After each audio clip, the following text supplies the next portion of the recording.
Welcome back to LTV Lab, everyone. Today we're joined by Ted Repic, CEO of Rhino USA. And a little over 30 days ago, I placed an e-commerce order from Rhino. And today we're going to be doing a full deep dive into Rhino's customer journey, from the website shopping experience to the post-purchase marketing emails we received and SMSs as well, and then the unboxing experience too. In this breakdown with Rhino, we're going to point out where they are doing really well on the lifecycle marketing side of things and driving retention, and where there's potentially opportunity to increase their repeat purchase rate and drive higher customer lifetime value from their email and SMS channels. So Ted, welcome into the lab. Amazing to have you here.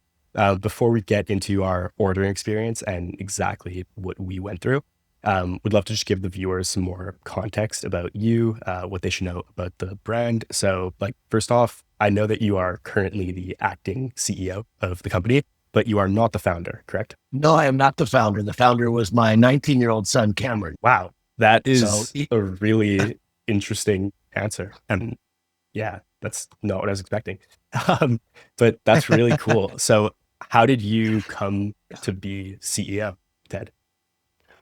It would seem that my son promoted me, but the real truth here is that I'm a serial entrepreneur, lifelong entrepreneur. Both of my sons were raised in an entrepreneurial household, and my 19-year-old son Cameron founded the business in 2015. My then 17-year-old son joined the business in 2016. They invited me to join the business in 2017.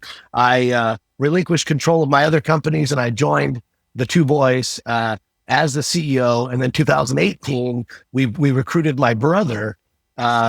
He was a CIO at a company called SecureWorks in Atlanta, and we recruited him as our COO. So that's our real family business. I love it. I honestly love family businesses so much. I grew up in the environment, and that is really, really cool, but also even cooler that it started with the youngest generation. And also very cool that he trusted you with the ropes, take it over. Yeah. That's awesome. Yeah. I had a little more experience than the boy. So yeah. Yeah. Great that he was able to recognize that. Cool. So can you tell me a little bit about the brand, just at a high level, for the viewers, and basically curious to know who you believe the ideal customer is and what the customer demo looks like? Customer demographic for us, primarily about 70%, 75% male.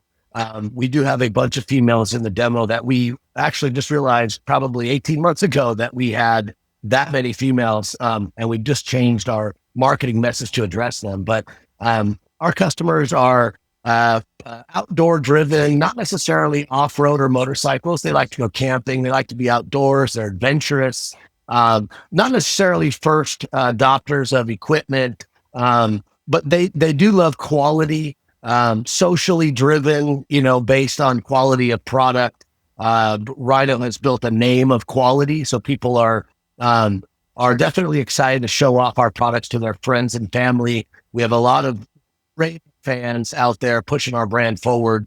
Our people mainly own trucks. They sometimes own Jeeps and off-road vehicles.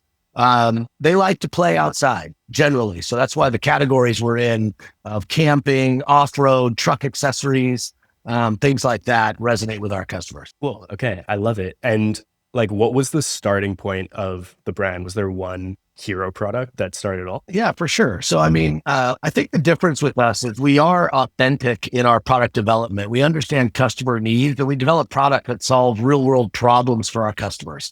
So, the products that we've developed are products that we use. For instance, the very first product in the portfolio developed by my two sons, they at the time were heavy on riding dirt bikes. So they developed a product that they knew. They had $200 handlebars. They didn't like the metal hooks of the existing ratchet straps scratching up their handlebars. And so they used to make homemade parts to try to soften the blow of the metal, right? But as you're going down the road towing something, it's moving and the metal would scratch the bar. So they developed something called a soft loop tie down. Now it's not patentable. They didn't invent the thing, but it was being used for a different purpose. It was being used to create tie down points on trailers, and they moved it to the handlebars of the bike. So it instantly became a winner. And they're they developed the products that they knew that they were using and needed every day. Cool. what would you say is primarily fueling the brand's growth today? Fueling the brand's growth. I'd like to say it's our community. We put a heavy emphasis on karma. As a business. We have a head of karma. We have a karma department. We have emergency disaster relief program. We do donations across the country to various groups. We support veterans. For instance, when the floods happened in Texas a few months ago, Riley, our head of karma, and our recovery team were on site at Centerpoint. They were donating product. They were getting involved in recovery efforts, pulling vehicles out, pulling debris out. I think that goes a long way. We don't pursue PR around our karma initiatives. And I think that makes it even more authentic, that we don't do it just for publicity, just to make sales. We actually do it because we believe in karma. We believe that the more you do for others, including employees, customers, suppliers, the more that comes back to you. And that philosophy has served us well. So we think our community picks up on the good deeds of the company, and we get rewarded by that just through recognition or organic recognition in the marketplace. First off, that's awesome. I want to put a pin in this and come back to it later to avoid going too off track. But like part of, if not all of the value of LTV Lab is the fact that like we actually place an order and become a customer. And interestingly enough, like I've been a customer of Rhino now for probably 40 plus days. And like, this is the first time I'm hearing the word karma, and like hearing you talk about it, honestly makes me want to go run out and volunteer and like just associate with those positive values and be part of that community. And like, I didn't know about that until now. So like, we'll get into like like what I do know about and what has been communicated to me until this point. But that is a really good thing to know, like as a customer, for sure. I guess that kind of like transitions well into my next question, which is, how do you currently view the role that email and SMS marketing play in moving the business's goals forward? From a revenue generator, it's a great revenue generator for us, but more than that, it's a way for us to communicate directly with our customer base. So, sharing new products that are coming out. We use, something that we call a proprietary product launch method. We use our email and SMS to notify customers about new products coming out. We give them exclusive discounts to launch products and rate products on Amazon and other platforms. So TikTok is quickly growing as a key communication platform for us, but email and SMS are still the way we primarily get our key messages out to our customers. Okay, got it. And do you look at it as one of the bigger revenue drivers for the business, or not really? No, I do. And I can tell you our internal metric is $1 per month per subscriber. So that is the target that we use. Some months we are successful at hitting that target. Some months we're not. Some months we're not successful because we're not purposely pushing that many sales messages, depending on the time of the year. So like right now, we know people are hunkering down, waiting for Prime Day, waiting for Q4, waiting for Black Friday. We're not pushing hard on sales, and we're more educating right now about the needs, about products and things like that. See, I've never heard of that being like a main metric being tracked before, but what I like about it is like, it's just so easy to digest, like so easy to track. So what we're going to do, Ted, I'm going to share my screen and basically just going to lay out literally every single touch point that we experienced as a customer from the time we first landed on the website to the basically 30-day, like last day of the 30-day period that we track things for.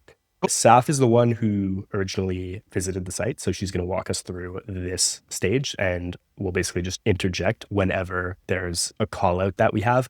That's either based on like our personal experience of how we felt as a customer and what maybe would have been optimal for us to see. This is all really just through the lens of customer experience. Or like the second option is we'll call something out that we know to be true based on the data that we've gathered over the last 5 years.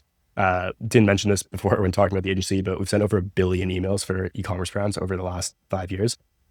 Really hard to believe, but have generated over $50 million in revenue, and we run hundreds of A/B tests per year. So basically, like if you see any of these sticky notes, these are either going to be something we'll just call out based on our direct experience as a customer, or based on our expertise and data that we've gathered. Okay, so it started with me landing on the site, and pretty much right away, I was hit with a pop-up, which is super cute, and there was a micro yes step, followed by a add your email for 10% off, and then an SMS request as well. And I'll pause for a second. I think you have a sticky note here. Elliot. Yes. So I'm not sure how in the weeds you are with this stuff, Ted, but like Saf just mentioned it casually, like this micro yes pop-up form. So for anyone watching who doesn't know what like the micro yes is, it's basically this type of pop-up form that instead of just starting with a request and an input field for someone's email address, it starts with a simple question basically, or statement, where someone is giving a micro commitment to say like, yes, I want this discount. You're not asking me for anything in return at this point. So of course, why would I not want to just easily claim the discount? And when this is implemented, you like typically based off all the A/B tests we've run, see much higher conversion rates on that pop-up form compared to just asking for someone's email right away, where they basically see like, okay, I need to give this thing up that I value, my email address. In this process, they've already committed to like, I want the discount. So fine, I'll just follow through with the process. So it's really good that you have this in place here. Kudos to your team. What I did notice though, and like, I'm super interested to hear your take on this because of the brand's customer demo and your merchandising. You do have a fragmented customer base from the way that I look at it from the outside in terms of like different vehicles people have and like different activities that people partake in. And really what it boils down to is like some products are going to be more relevant to some parts of the customer demo and how you communicate like the value that someone would get from a specific product could be very different from my understanding based on like what vehicle they have or what activity they're partaking in. So essentially, like the other way to structure a pop-up form like this is like to introduce a zero-party data element where you would ask a question that has like 3 or 4 potential answers to it. And someone like essentially like the way it would work is you would say, you've got a discount. To claim it, let us know like what your primary vehicle type is, just as an example. And someone would either click like truck, Jeep, ATV, dirt bike, or other, or you could say, to claim the discount, let us know what your primary use case for our products are. Off-roading, towing, hauling, motorsports, just as examples. And what this does is, number one, it actually usually increases the opt-in rate on the pop-up form because it actually gamifies it and people love just like talking about themselves and being asked a question about their interest. And number two, it then gives you as the brand a really useful data point to help like personalize your messaging and your merchandising in email and SMS to that prospect. So I'm curious to know from you, Ted, with all of the info on your customer demo you have, the way I usually kind of structure the question is like, if you were in a room with someone talking to them one-on-one, like what would be the one simple data point you would want to know about that person to help like convert them into a customer of Rhino? And it could be like as simple as like, are you male or female? Or like more complex, like what's your use case? And basically it would allow you to like point them in the right direction to go to the right product and communicate how they would get the most value out of it, essentially. No, that is a fantastic idea to ask the question. And we've looked into this and we're looking into it actively through a tool to segment the customers when they come in and show them unique product offerings. But what I would ask to somebody in a room at a party or something, I would say, what do you like to do on the weekends? Right. So like, how do you like to spend your time on the weekends? If they talk about anything outdoors, I like to go camping. I like to ride mountain bikes. I like to go off-roading. Then we would talk. Then the next question would be something like, what type of vehicle do you have? Do you have a Jeep or do you have a truck? I would focus on the truck bed part of the offerings. If they have a Jeep, it might be the off-road part of it. But yeah, just what do you like to do on the weekends? How do you like to recreate? Got it. And do you see that as like something that could have four answers to it? 'Cause I know you said like it could be a multi-part question.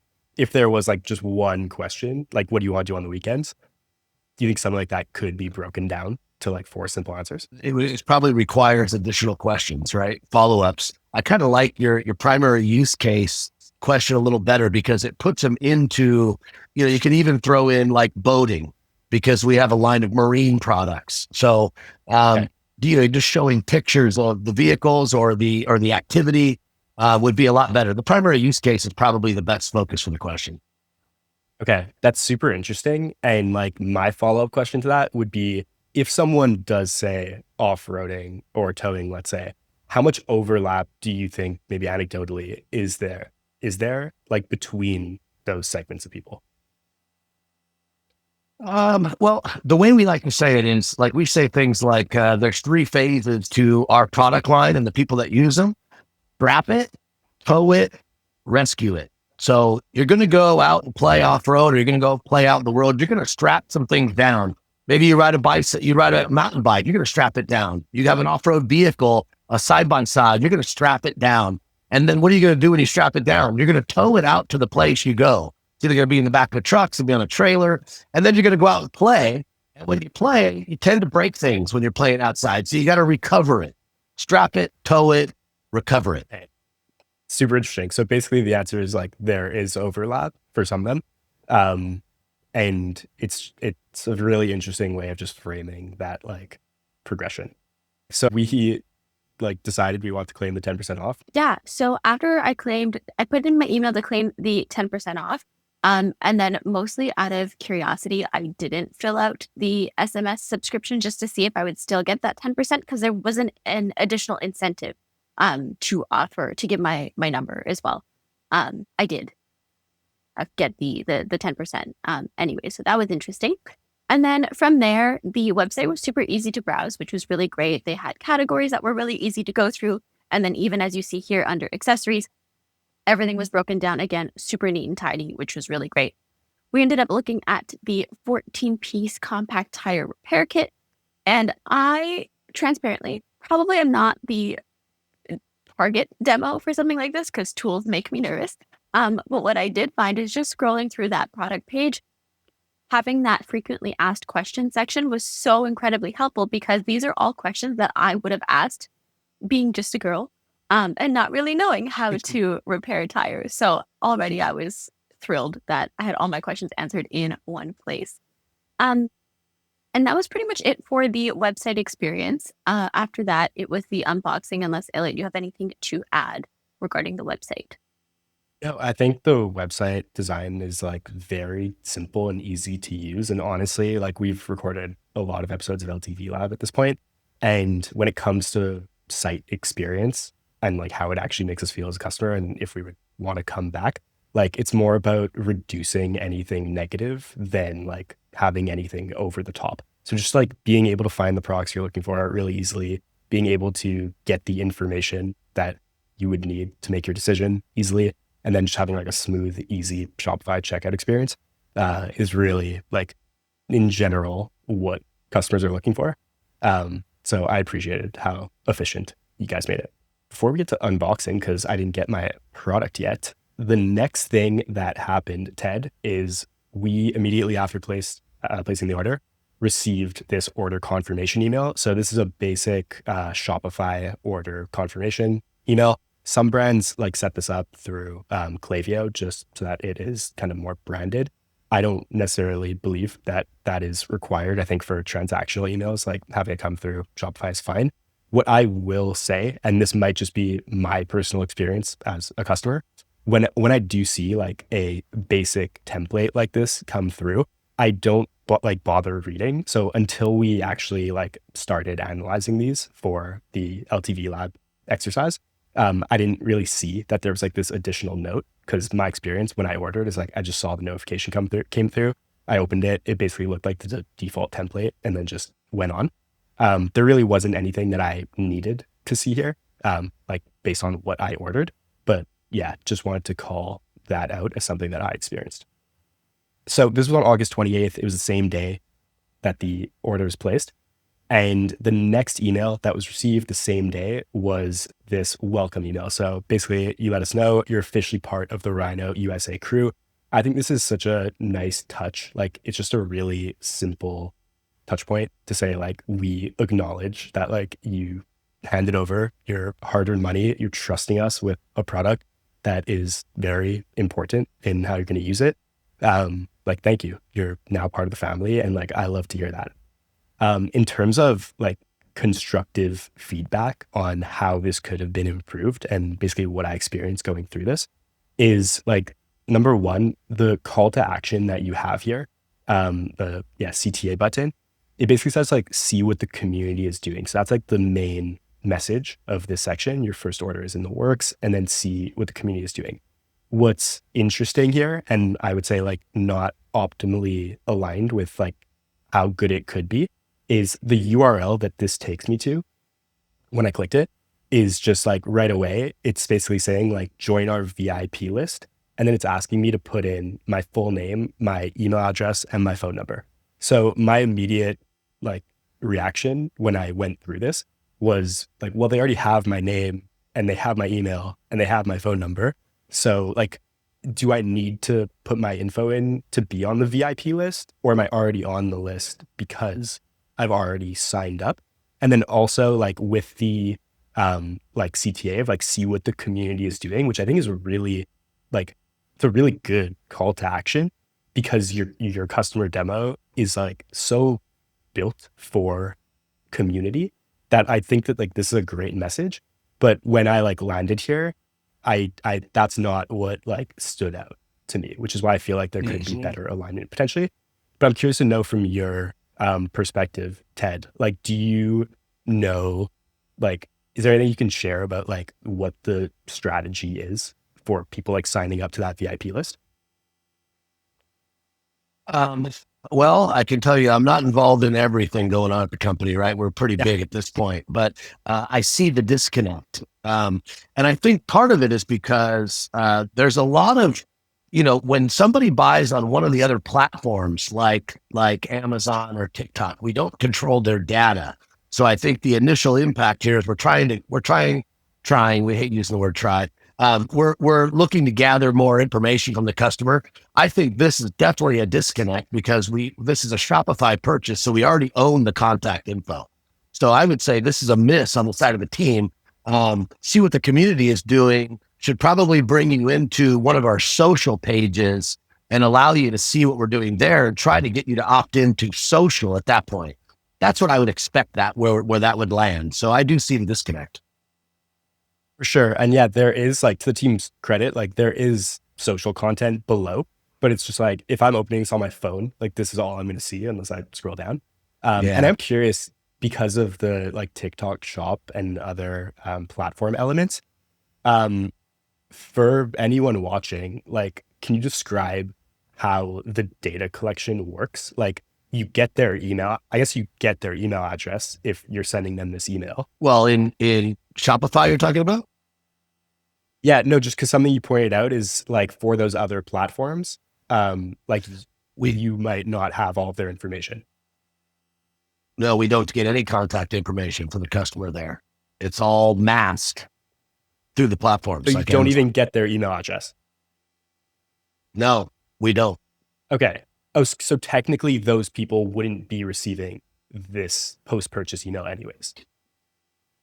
Well, yes and no. So part of our process is, and you guys would have seen this when you got the box and you opened it up, there'd be an insert, which will maybe stepping ahead about registering your warranty. That program is built around contact data for platforms like TikTok and Amazon, where we don't get their information. So if someone goes through that, they would end up. Go ahead, Elliot.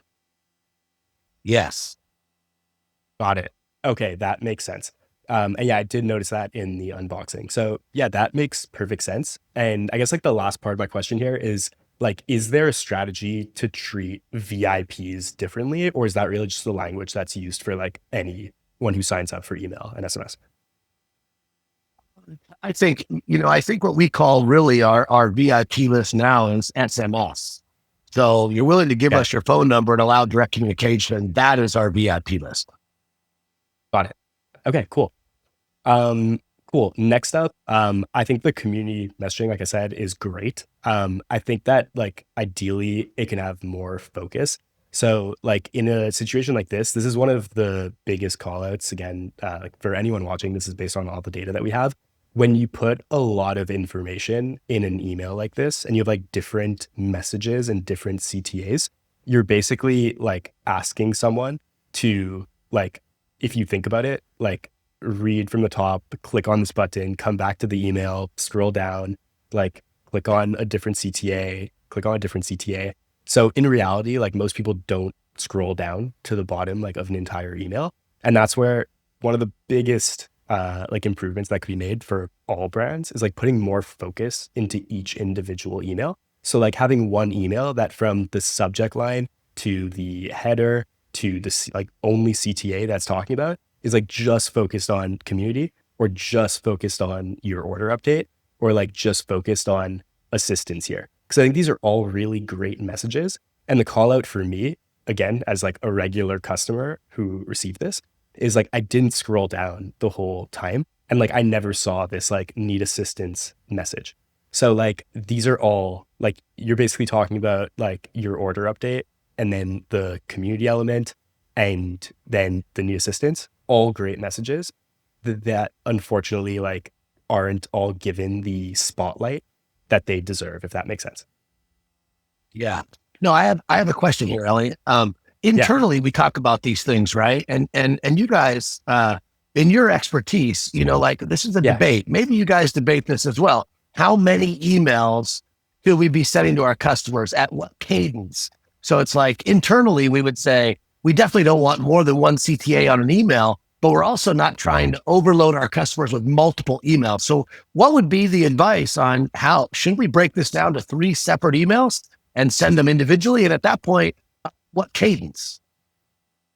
Great question. The way that I look at it, like my general philosophy is if you are sending an email that you believe is genuinely helpful for a new customer and like you really have good content in there that someone's going to be like happy to receive, then the expected outcome of that shouldn't be that they're going to be annoyed. You know, like there might be some people that just like don't want to get the notification, but like that person probably also isn't going to want like one email, you know? So like for the customer that like does care about Rhino and like wants to know more about the product they ordered, I would absolutely say, and the data does back this up, like in our post-purchase flows, that like it is definitely optimal. Of like you don't want to go overboard. Let's say like if you said 20 emails, like that would probably be too many emails. But the point is like if you have important information that's going to help the customer, then like the entire goal should be focused on like let's just make sure that they know about this information. And if that takes 5 emails that are spread out like every 3 days, let's say, to not annoy them, that's preferable than sending them one email to avoid the risk of potentially annoying them. But like with a high degree of confidence, know that a lot of them are not going to get all of the content that you want them to get. Thank you. Yeah, for sure. Cool. Then Kana had a comment here, but I think I just touched on it in going through like the overall length. So the next email I received, which is actually still on the 28th. So basically I got this at 1:57 and then there was the announcement of the Labor Day sale that was starting tomorrow on the same day at 6 p.m.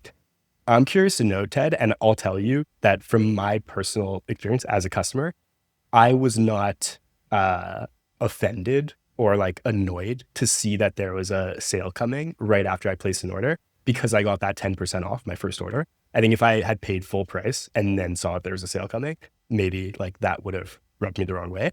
But I'm curious to know how you like typically think about excluding recent purchasers from receiving sale emails, because like I'm sure on the customer service side, you've seen it, like people can get annoyed with it.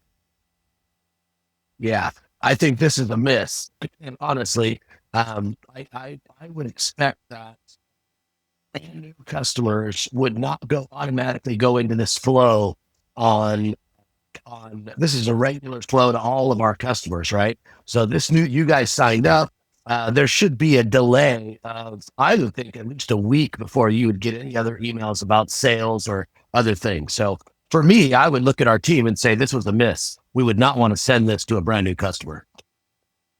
Yeah. And honestly, I was curious to hear your take, because I think there is a world where someone could argue like that person who just purchased could still be converted on something else, like on sale. And then it really just is about like that individual brand and that individual customer journey. But it is good and interesting to hear you say like, no, for our brand and our customer, like let them get the product, enjoy it, and like then start messaging them again. Yeah. I think minimum 7 days, give them a chance to get the product, get their hands on it, and enjoy the opening experience, and then make offers. This seems a little too quick for me. But what is there a format that you guys would recommend? Typically there is a time delay like that we would want in place. So usually what we do is like we'll create a segment in Klaviyo of anyone who's purchased in the last X days. So I think like Kayla or Kana could probably speak to like how that works for some of their clients.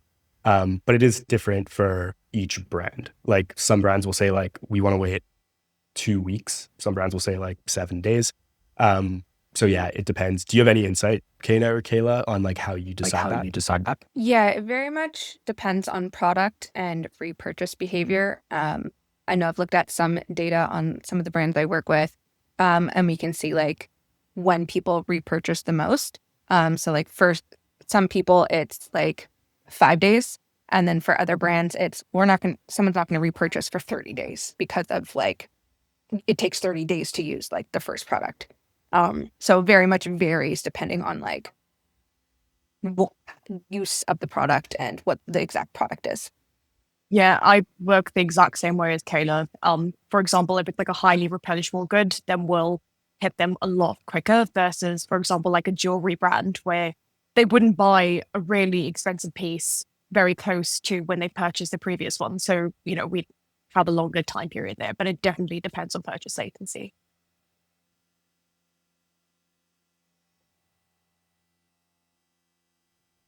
So this Labor Day email, it was just letting customers know that the sale was starting tomorrow. So I was kind of curious on, this is more of like a teaser of like teasing the upcoming sale, which love a teaser is always a great idea to get people excited. But I was curious on if you've tested anything on your teaser strategy for customers to take action.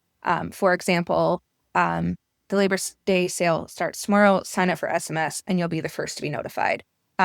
If you've kind of like tested any of that and what the results were, if you have. No, I don't think we have. I think that's a fantastic suggestion. Yeah, I don't think we have. Yeah, typically if you add some sort of call to action, like every time I've tested it, we definitely see like increases. So yeah, I would recommend you test that out to see if you can get any increases in sale excitement, especially as Black Friday's coming. Great advice. Yeah. And I think, Ted, speaking like to what you said about like SMS being like the VIP channel now, I think it just like adds more value to it. So like if you're an email subscriber, like we're letting you know in advance, sale starts tomorrow. SMS VIPs get early access. So maybe like you send that SMS letting them know the sale started 2 hours earlier. And 100% then like you get to kind of take advantage of that 100% open rate on SMS, which really, really helps for promos. Great idea, guys. Great idea. Cool.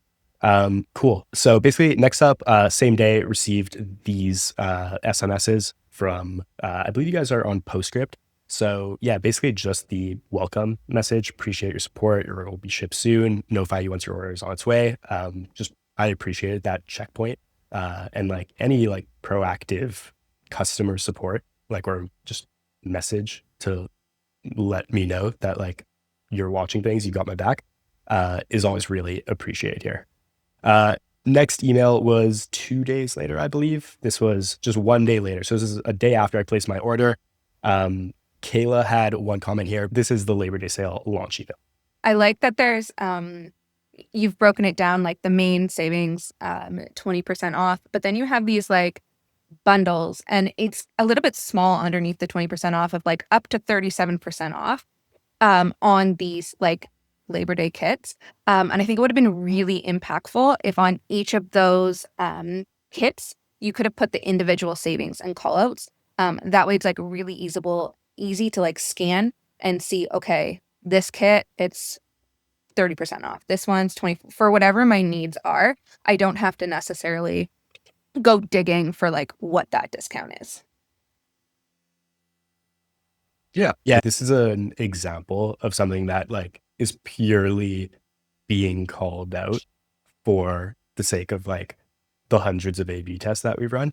So yeah, I just want to kind of call out Ted, like that's not a like opinion. I mean, it is an opinion, but it's an opinion that's based off of like all of the creative testing that we do. And obviously like the analysis of what drives more clicks and ultimately revenue. The other thing that like I want to call out here is your copy is so strong in a lot of these emails. Like calling this the oh shit recovery kit or like the ain't going nowhere tie down kit. I think the strongest copywriting that exists is the one that's just like true to the brand.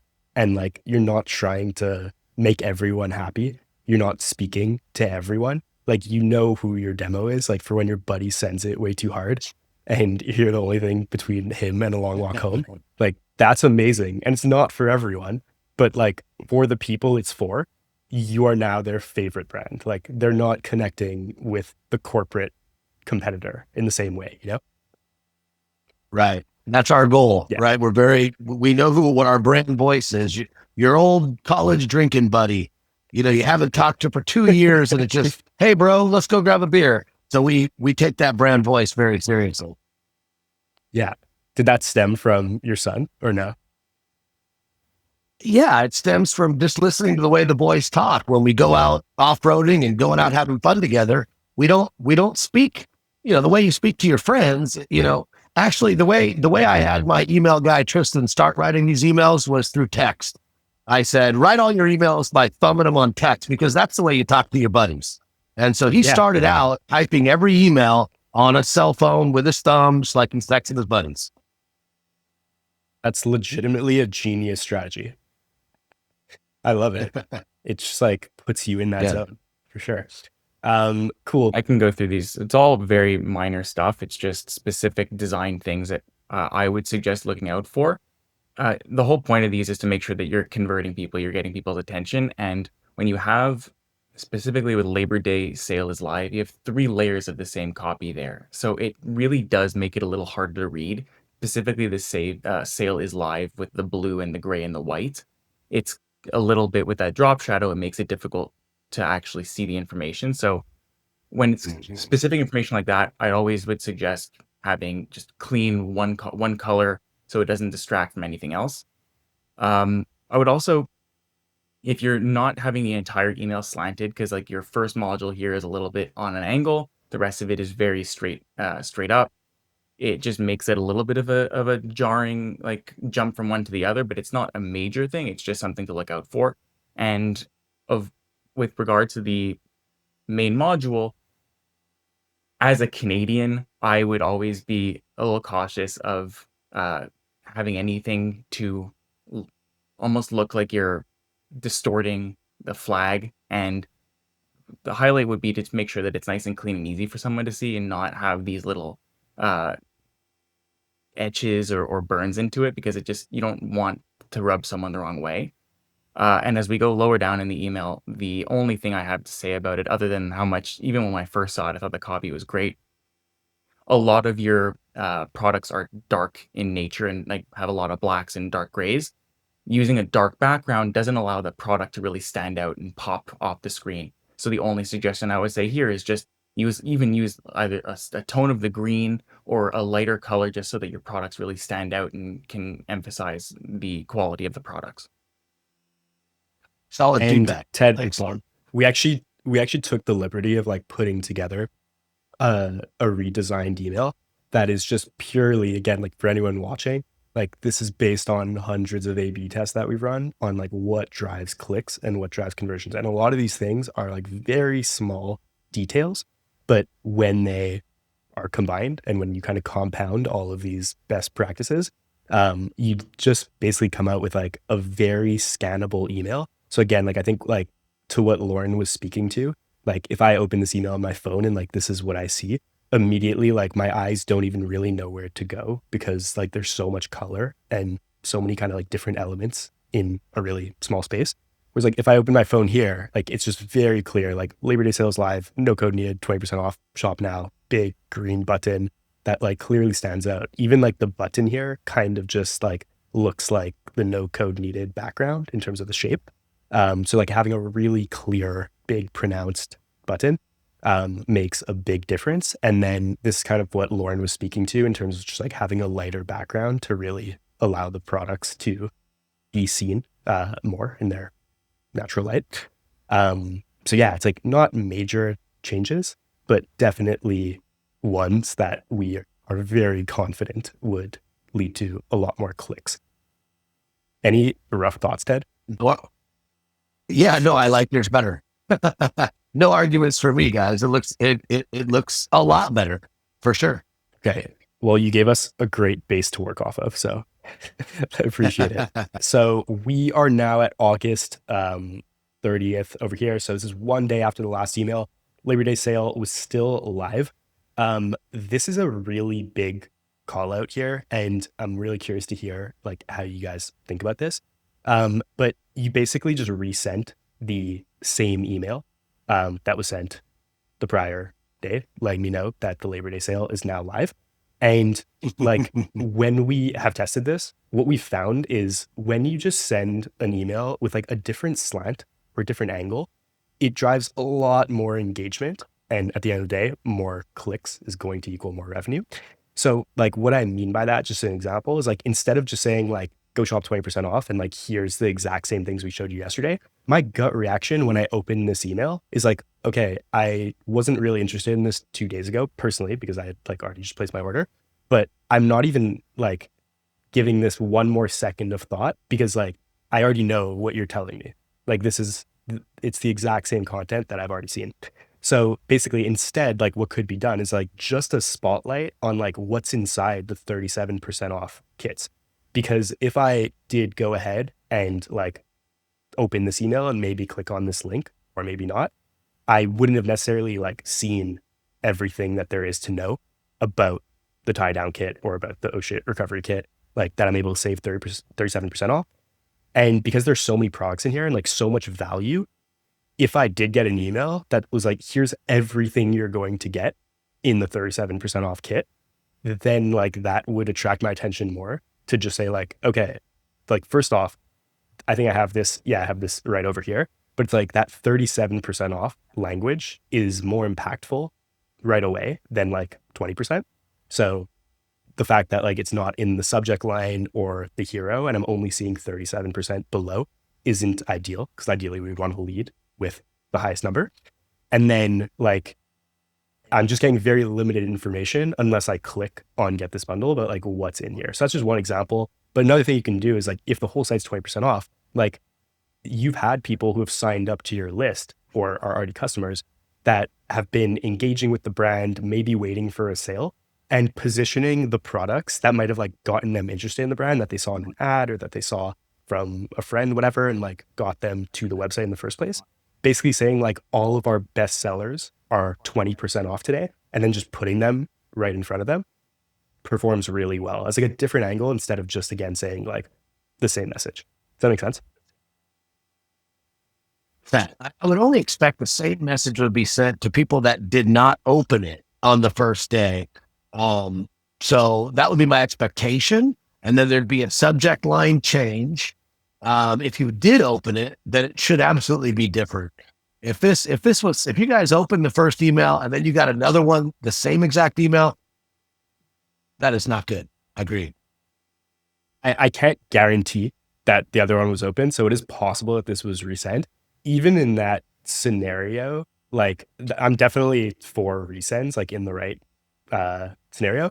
Do you find that like you have the bandwidth internally to be able to like do this type of thing? Or do you find like resends are often defaulted to out of just like, we don't have the bandwidth to create more emails?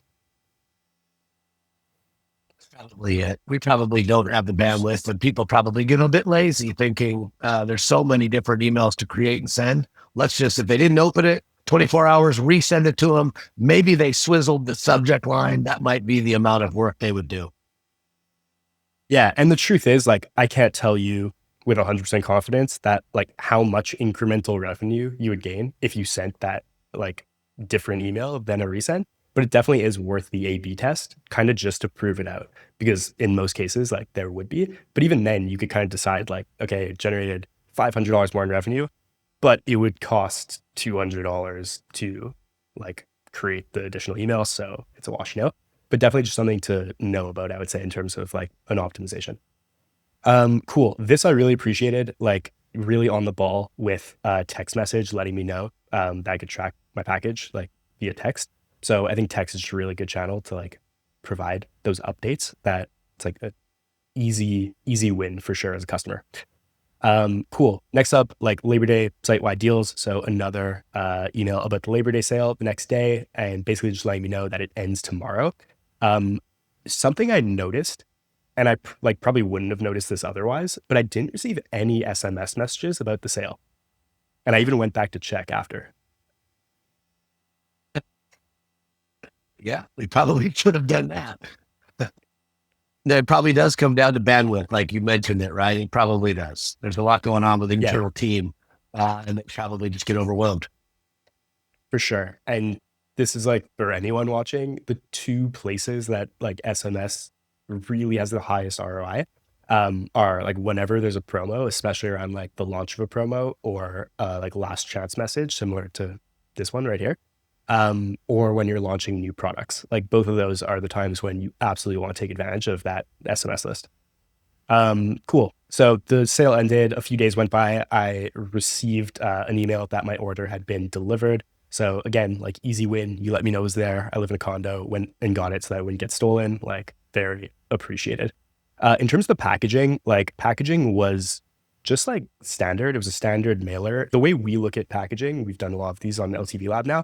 It's all about expectations. Like if I'm ordering from a luxury brand, I expect luxury packaging. If I'm ordering from anyone else, it like matters a lot less. And my expectations are like just the basics.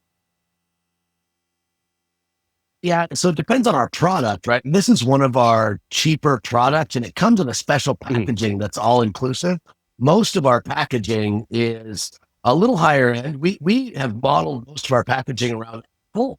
It's our target reference when we created packaging. So a lot of our boxes of our like ratchet straps and different products come in an actual box, matte black, lots of pop, lots of color. You open it up, there's an insert, there's a sticker pack. We give 5 stickers to everybody, really nice UV stickers put on your vehicle, on your cooler.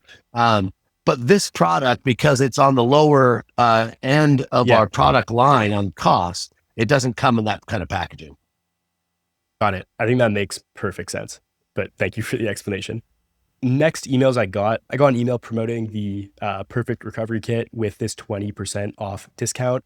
This is probably another bandwidth situation, but I actually did notice when I opened this email, like it wasn't as branded as the other ones. Like that was just something I noticed right away. Like when you look at the like designed image-based emails compared to like one that was designed like in Klaviyo like this.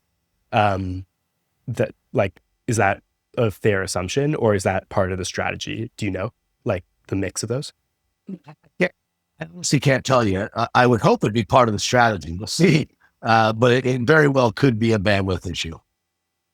Got it. And then this is just a note really for anyone watching. I don't know if this is something you've A/B tested, but whenever we've A/B tested having navigation links versus not having them, like you don't have them in other emails, usually not including them generates a lot more clicks and revenue, because like the most famous saying in digital marketing is like, if you give someone 3 choices, they're most likely to choose none. So really like when you have a situation like this where someone is just seeing like these different options for call to actions versus just seeing like one clear button to go click, that usually leads to more clicks. And then the other thing here too, I would say like just in the way that this is designed, like there's really important info about the bundle savings that kind of just get lost in the like body copy over here. So just like from a design perspective, similar to how you've done it in other areas, like those can be called out a little better. On the SMS side, let me know when the package was there, which is great. And then the rest of the emails I received were essentially just like different promotional emails. I found your Amazon and like TikTok shop, specifically the TikTok shop email, really interesting. Can you speak to, Ted, like at a high level, the strategy to push like currently owned direct to consumer customers that you have on Shopify and in your list to these other platforms? Well, TikTok specifically is the platform we're investing heavily in. TikTok Shop. We love the way that we can showcase our products there. Our products are very, what's the word? Demonstrable. So it's easy for us to show people how exciting this patented retractable ratchet is. We play with some of the ASMR technique there on TikTok. We have a small team that is actively engaged in video responses to our customers there. So we are leaning heavily into the TikTok shop, and we're pushing to recruit everybody into TikTok shop and social channels. I don't think we push. I'm surprised to see the reason why that the boat email pushing to Amazon, that is part of our launch strategy. So that's a brand new product launching on Amazon. We leverage our email list, 10-day segments to drive purchases at Amazon for rank. So that is a ranking email for Amazon launch. That's super interesting and not a strategy that I've heard used before, but I 100% see the value in it. That's really smart. Then basically the last one, this is actually really interesting. I won't touch on this, but yeah, last email here was basically just like why you need a kinetic rope in your life. I do think, and this is just part of the final prescription that we have, like this is a really good educational type of email that I find like I didn't see as much as I would have liked to as like a new customer, especially like with all of the education that can go behind the brand. So I think this is a really good example of one. But yeah, like when I saw one, it kind of made me realize like, oh, there like could have been more. That was nice to see here. The last email that I received over the 30-day period, Ted, this landed in spam. So I only saw it, like I would have never seen it otherwise. I only saw it because of this exercise when I went and searched in my email. Can you explain what like is going on here, Ted? So basically it landed in spam and I noticed it's using this app called Zigpull and it's asking for a survey. And normally like what we would expect to see in a post-purchase flow is like a request for a review of the product we asked for. And there's like a few really big like Shopify reviews apps. So number one, I was like, it was interesting to see that like you were asking for like an entire survey basically, instead of just like a review on the product I ordered. And then number two, like seeing that it came from Zigpull, and then obviously seeing that landed in spam wasn't ideal. Oh, I can't explain it. I've never seen this before. I don't know what Zigpull is. So Okay. I will absolutely ask the team. I have no idea. It looks spammy to me. I wouldn't open it. Okay. Interesting. And are you, I think on your website, you're showcasing Amazon reviews, right? I believe there is some type of a connector bringing Amazon reviews to Shopify. Yes. Yeah. Like I think when you're on a product page and it shows the reviews, it's embedded with like the Amazon ones. So that makes sense. I do think like there's a huge opportunity to ask D2C customers like to leave reviews too, just so you can like collect that social proof. Have you, I know, well, I guess not if you said you've never heard of it. Do you know like what the goal of the survey is or no? We don't, as far as I know, we don't run surveys year round. We do these probably 4 times a year. So this customer could have been caught up in a recent survey request. Got it. That'd be my guess. Okay. Interesting. that basically wraps up like the 30-day period. Just like a few prescriptions here in terms of like what we loved and opportunities. So like in terms of what I loved as a customer, Ted, like very easy to navigate the website and place an order. I'm not really part of the customer demo, but if I was, like, I would happily go back and place another order because of how easy it was to find what I needed. And if I had a good experience with the product, I actually bought the tire repair kit because I had a tire that was flat, and then noticed like I was way out of my depth in terms of thinking I was able to do this myself. So I have not used it the way it's supposed to be used so far. But if I was more handy, I would trust, like, I can tell that the product is a very high quality product. And I would come back to use the site because it was easy to shop. Delivery was very smooth. And like, I think the email that welcomed us into the brand was really strong. In terms of opportunities, like, I think number one, this is something that we do with all the brands that we partner with. Like, there really should be a comprehensive post-purchase flow set up. So there was really only like one email I received that was like an automated post-purchase email that came because I placed my order, which was this one. After that, like, basically just like relying on campaigns to kind of communicate messages. But when someone, especially a new customer, comes into the brand, there's so much information that I don't know about the brand and about how you can help me and about how I can get the most out of the product. That would be amazing to see. So like, number one, it could be branched potentially by the category that someone's purchasing from, because like, I do think that education piece, and I'm curious to know from you, like, do you think, Ted, that the average customer needs a lot of education on the products they're buying and like how to get the most value out of it? Or you think they're very well suited to just like figure it out? But I think that that's different across the demographics. Some are experts, some are new. We internally, again, we have this argument about education without being condescending. So, we're trying to always make the customer the hero of his own story. So we tend to probably not send as many educational emails as we should, because we're careful not to make people feel less than, like they need the education. Probably just need to put a different spin on it. But yeah, that is something that we've debated internally about education. That is a like interesting thought process, but yeah, there's probably a spin to it, to just like for get sure the people who would benefit from it that info. The way I like can see this being broken down is like, and like I said, like ideally you have one email per important element you want to communicate. So like that gratitude and brand story, just like letting me know what I'm buying into, and like you're doing a good job of thanking us already, like doing a good job of letting us know about the community. But really just like that focus on like, here's who we are. And you can mention like that you're family operated, American made, lifetime warranty. Like, I really didn't know about any of this stuff until I started researching on the website. And like a great example too is like the invitation to activate a warranty. So I know that you said like that's in the packaging, but like if I didn't see in the package, or if I was just really excited and like took my product out and like that got thrown in the trash or just like left in the box, let's say, like I wouldn't have came back to it. So I think like it's such a good thing that you have. And for anyone watching, like a really fundamental mistake I would say that brands make is just assuming that like every customer has looked at every page on your website and like they already know about the brand and they know about our customer support and they know about our other products that like they could also buy.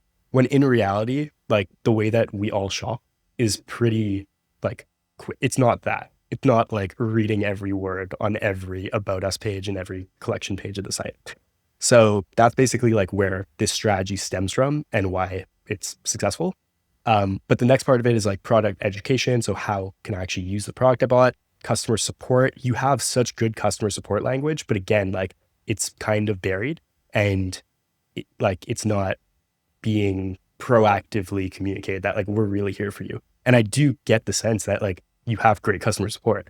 So that's where like it's just about letting people know about that.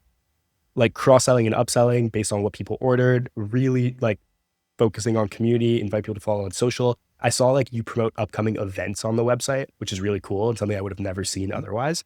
And that like is community, like really. So that's like an amazing thing to be able to showcase. And then requesting a review, like, yeah, pretty straightforward. And then, yeah, the last thing I would say here is just like, in terms of incorporating more engaging content in the campaigns, like instead of primarily focusing on selling, maybe it was just like the 30-day period. Do you think like the emails that we looked at, Ted, are reflective of like a typical 30-day period or not necessarily? No, of course. I think they are reflective. I think that is probably what we're doing. And I love the recommendations, guys. I really do. I think there's a lot of room for improvement in what we're doing. I think all of everything you guys have said here is totally valid. And actually, I would look to want to make these changes. I think this is great. You guys know what you're talking about. It's always nice to hear, Ted. I really, really appreciate the time, Ted, and I really enjoyed going through this with you. I think like the insights you were able to bring to the table have like made this our best episode yet by far, because prior to this, you're the first guest that we've had on from a brand. Moving forward, every episode's going to have someone from a brand. You're the founder, but it's a completely different experience getting to hear your perspective. And I really appreciate the time. I hope this was valuable for you. And yeah, thank you so much. Absolutely valuable. Thank you guys for the time. I appreciate it.